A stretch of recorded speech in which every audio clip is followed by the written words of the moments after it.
So you've seen a lot of shows since you were young, and you've been running the Rock Hall, so it had a lot of access. Of all of that, do you have one or two like greatest concerts you've ever seen, greatest performances? You can imagine that people ask me those kind of questions all the time. And the thing about the Rock Hall is, I can tell you that if you lived in Cleveland and you love music and you're not down there for our programs, I mean, in 14 years, the things that I saw in our small theater, which seats 165 people, whether it was Al Green with a full band behind him, singing without a mic because it's a small theater, Aretha doing the same thing. I mean, every time we'd have one of those, I'd turn to somebody on staff and I'd say, that's the greatest thing I've ever seen. And the next time I'd say, that was the greatest thing. So it went on and on and on. I mean, it was just endless. When I talk about shows, it's both great because of, to some extent, how good they were, but it was also sometimes an issue of when it was and where you were in your musical appreciation. Sure. When I saw Ray Charles when I was like 12, 13, 14, and I went over and asked him for his autograph because there was no backstage, and his valet said, Mr. Charles is blind. He doesn't sign. Now, I knew he was blind. Sure. But I was so embarrassed. So that moment, it was in an all-black venue in Alabama, and that had an emotional impact on me. But the show was extraordinary because Ray eventually turned into two shows. He turned into the trio show and he turned into the orchestra show, depending on the budget. Well, this was the whole big band, and so this was just the first time I saw James Brown, which was in the early 60s. And this is still 3 hours of pandemonium where you had the band played for a certain amount of time, then the Flames did a certain amount of music, then James would come out and play in the band, then there'd be intermission, and then what's his name, Danny Green, or whatever, the host would come out and say it's the hardest working showman, that sort of stuff. Then you get the James Brown show. Yeah, James Brown show. But I also think about moments. I saw Elvin Bishop in a club in Bridgeport with me and two other people on a night it was snowing, and I remember that. It was such a great night. I saw the Bee Gees with a huge orchestra behind them prior to Saturday Night Fever. Okay. And that was extraordinary. That's New York mining disaster, Massachusetts. I started a joke, and the harmonies were so great. I saw Elvis in I think his second show when he did his comeback in the 69-70 period. Once he'd done the TV show, and then he went back on the road again. And I was sitting in the second row for that. So there's certain moments. I saw Jackie Wilson a couple times. I saw a show starring a guy named Billy Stewart. Billy Stewart died some time ago, but he always called himself the Fat Boy, and he had a number of hits. He was on Chess Records, and extraordinary performer with a microphone and the way he moved it. I saw Joe Tex live at a baseball field in Mobile. It was a riot because all the women in the front row jumped over the railing and went out. There was no security. Went out and grabbed him. Last time I ever saw Joe Tex, he was running towards left field with his coat sleeve hanging off him. That sort of thing. So I can't pin it down, but I still go out. I'm always looking for a new drug. I went out the other night here in Cleveland at the Beachland, great club, and saw Delta Ray open for ZZ Ward, and I was, both acts were fabulous. Just fabulous. And what a difference between this Americana band and then ZZ, who looks like she should be from Iowa. She's actually from Oregon. And this blonde, gorgeous-looking girl with this all-black sort of R&B band behind her. I saw another show. I saw Bruno Mars at the Grog Shop here. The Grog Shop? 5 days, and the Grog Shop, which is this big. I saw him there 5 days before the Grammys last year when nobody still knew who he was. Right. He had that one record that was a hit. And he said that he explained, we were a cover band, and he did either a Beatles song or a Michael Jackson song with his band, which he'd been playing with. Extraordinary. He's an extraordinary performer. I hope to see him for many more years to come. Yeah. Now, recently, I saw a very impactful show. I saw Big Frida at the Grog Shop, which is also an interesting thing to see at the Grog Shop. So it's been a long journey, and you hope it never ends. You've gotten to see a lot of the evolution of the industry, kind of its big rise, and now what a lot of people are calling its big collapse. What do you see with all of the talk and the hubbub and the fear that's created around digital music and the way the industry is moving? Let's be honest, you can't stop it. It's made music more popular and more pervasive than it ever has been. I think one of the reasons the Rock Hall works so well, even though you have this sort of breakdown about what rock and roll is to people and all that, is that music has become sort of the most important art form of certainly the last couple of generations. And that's not to put down, sculpture or painting or classical music. It's just, it is our soundtrack of our life, but it's how we buy products and everything else. So, it's made music more accessible, more convenient. I'm not a person that's a big digital fan because I just don't download a lot of music. I still prefer, obviously, vinyl. Again, you'd be sitting here with a couple 100,000 records if it were here. I think that maybe the most unfortunate part about the digital stuff, and I was reading something again this morning, is the very bad listening experience that most people have of music. I'm sitting here with a few old speakers, and there'll be a lot more speakers in here by the time this room gets finished. And there'll be two turntables over there, one that plays 45s and 33s and another that only plays 78s. And I have a transcription table that plays 16s if you want to listen to those. But the article I read this morning was trying to explain why vinyl has made sort of a resurgence. And part of it, people are saying, is because it reminds people of what a good experience it is to listen to music. It's tactile, it's more fun, and more importantly, it's coming out of usually some big speakers, or you're not listening through earbuds and that sort of thing. So and what has really changed, because of the digital too, is, and we saw at the Rock Hall, when I got to the museum in '99, we were doing market intercepts and interviews with trying to figure who our customers are. We had very few families with kids. And that changed almost 180 degrees by the time I got out of there, because now half the people coming are families with kids, and half of those families, the kids are getting the families to come. And the reason is the internet and digital music, because it's accessible. Right, they're seeing this stuff. You can hear it all. You can go right down the rabbit hole with it. If you've got a kid and that kid is listening to music on the internet, it's almost like he goes to one reference, he goes to another, and suddenly he's there. And classic rock has become part of their playlist. They don't ignore what's current. Sure. But they expanded. We always had one playlist, whatever was current. That was pretty much whatever's it. available. Yeah. But these kids haven't, and you see them embrace it both, and that has changed what's happened at the museum. But I think it's changed. I think it's changed the taste of people. This is the first generation I know of that's ever accepted the music of their parents. I mean, really. I mean, I grew up at the tail end of the big band era and the rise of rhythm, blues, country, and other stuff.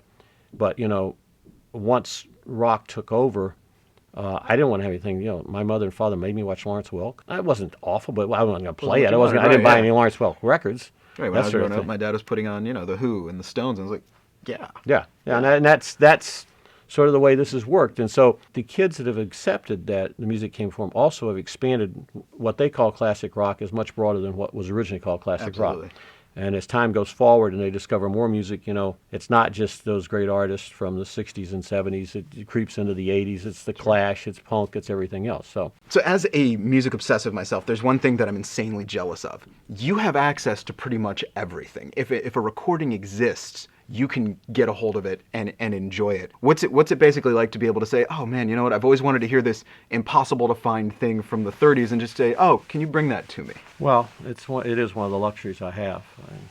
The problem is I won't live long enough to hear all the ones I want to hear. At the same time, Tuesday's typically new release day. Yeah. And between try to read reviews by people like yourself, something you've come up with, something you've heard, Rolling Stone, The Source, sure, whatever magazines, online or digital. At the museum, we never had the luxury of just listening to that stuff that we like, or saying that fits in with what we do or doesn't fit. You have to listen to it and make your own decisions. And as you know, people shut their ears down at a certain age usually. We're talking about these kids who've expanded the list, but even those kids, as they grow older, they're very likely to hit a wall somewhere in their late 30s where they're only listening to that stuff that came before them. And sure, somebody like an Adele will show up, and they'll be a great soundbite, and they'll latch onto it, but they're not out there looking for something new. And the great thing is that, getting back to the whole digital stuff, there is better and more better music than there ever was. Sure. But there's no clearinghouse called a label or labels that tell us what we should be listening to. Sure. Now, there are some, but not to the extent it once was. It used to be this sort of very finite divine.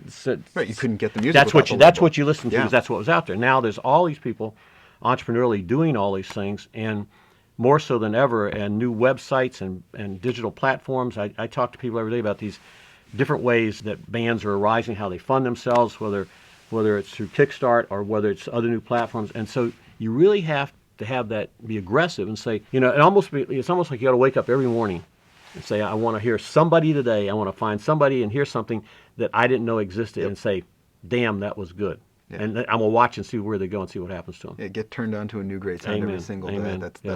That's righteous. That's what it really is. It's what you have to do. Do you see, because, obviously in the last 10 years, popular music has shifted in this really interesting way where a lot of people are saying now it's about the single, it's not about the album. Do you think ultimately that is going to cause a big problem in terms of just overall quality, where people are just saying, if I get one hit and it goes great on iTunes, I'm set, as opposed to, even 15 years ago where they said, I got to put out the album? Well, let's just be honest. You can talk about so many great albums that thematically worked. But most albums weren't thematic. They had a lot of crap on them, right, for the most part. Filler. The pressure that artists had. If you read any of these books, I just finished reading both Pat Benatar and Hart's books about the pressure, the old pressure of the label world, where you signed a deal for 5 years, required a certain number of albums, and between lifestyle, becoming parents, bad management, these bands are always up against it and had not gotten to the point where the label would be like, you got to deliver that new album. So they'd either do a live album, or they'd write a bunch of songs real quick, or they'd repackage. So I grew up in a world of singles. I like world of singles, and I'd like to think that people will get inspired and come up with the next great, whether it's Pet Sounds or Sgt. Pepper or whatever. But just as long as they're making great music. I think the sad part is, without the label worlds, it's going to be interesting to see if people have sustainable, impactful careers. And I don't know if that's a question of both promotion and finances. Is there enough incentive financially for bands to keep going, unlike the big deals that used to happen? So there was this big carrot at the end of a stick. Well, now, bands have got to be out there touring. They're selling the self-published material. It creates a lot of great music. At the same time, does it create long, great careers? Right. It doesn't seem to be right now. Yeah. We seem to chew up these bands and they move on because there's so much of it, I think. Yeah. It churns. You see somebody, and even if they're really good and they can come back and repeat their first efforts, there's 10 more to take their place, and they get your attention, and then you forget about them. And to still be great, you still need to get played somewhat on the radio and through popular airwaves, and radio is so homogenized. I mean, I think that probably is one of the biggest complaints I have. I mean, even satellite, which I had great promise, I see there are ways to hear it on satellite, but it's hard. I mean, the internet is really the best place to go out and what you do and hear about music and get familiar with it. But it's still so fractured, where it used to all be sort of concentrated. And so you wonder, can careers really be created? The last thing I want to ask you is, the thing I hear all the time is rock and roll is dead. Which, to me, I said it to you a long time ago that, music doesn't suck these days. People are just too lazy. And people ask me a lot, do I think that rock and roll has kind of taken its permanent backseat to what we now call pop? The Justin Biebers, the Taylor Swifts of the world. Where do you see that as? Well, I tell people that, the most important art form for anybody to express themselves through is still a guitar, a bass, and a set of drums. You can do it, and you can be bad at each of those instruments, but as a musician once told me, as long as you only got 3 pieces, you're never really going to be that wrong. And kids still do that, and they're going to continue to do it. But it's like anything. It evolves. So, again, what is rock? I mean, rock is this broad tint of music, and it's not going to keep sounding like it did in the 50s. The 60s didn't sound like the 50s, the 70s, the 80s. And now people want to look back and say, well, it really should sound like this to be rock and roll. It isn't going to sound that way. So is rock dead? No, it's just continuing to change. It's moving on. Yeah, does world music play a role? Sure. And we will see that. But when you get right down to it, I heard Ahmet Ertegun speak at one of our board meetings right before he passed away, and he was talking about he still traveled the world. He's in his 80s. His health had deteriorated. And he would say in any country he goes to, basically maybe the most popular music is the indigenous music of that country. But number 2 is music that in some form or fashion came off the streets of America, and it had something to do with basically black artistry and legacy that had then evolved into however you want to define rock and roll. And that's still the case. And that today, whether you want to talk about hip-hop, you want to talk about electric dance music, that's the case. Now we got this Americana stuff, which is kind of taking off, which you can call it country, you can call it new blues, whatever you want to take. It'll just keep moving, and you will see these periods, eras or epochs where it used to be like 7 or 8 years, and it's nobody's really. I saw somebody write about it recently. It's harder to define now, but there's a certain amount of time that goes on, and then stuff shifts gears, and then suddenly we're in a new place. It goes in waves. Yeah. And then